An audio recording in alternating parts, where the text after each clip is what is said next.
Welcome back to Jaanuwebs tutorial. In this video, we are going to learn about Bootstrap 5. Topic: Create your first web page.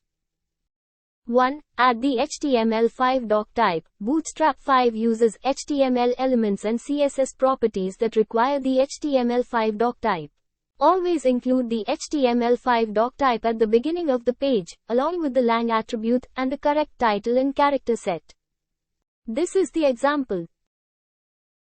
2. Bootstrap 5 is mobile first. Bootstrap 5 is designed to be responsive to mobile devices. Mobile first styles are part of the core framework. To ensure proper rendering and touch zooming, add the following method tag inside the head element. This is the example. 3. Containers. Bootstrap 5 also requires a containing element to wrap site contents. There are two container classes to choose from. The container class provides a responsive fixed-width container. See the example below.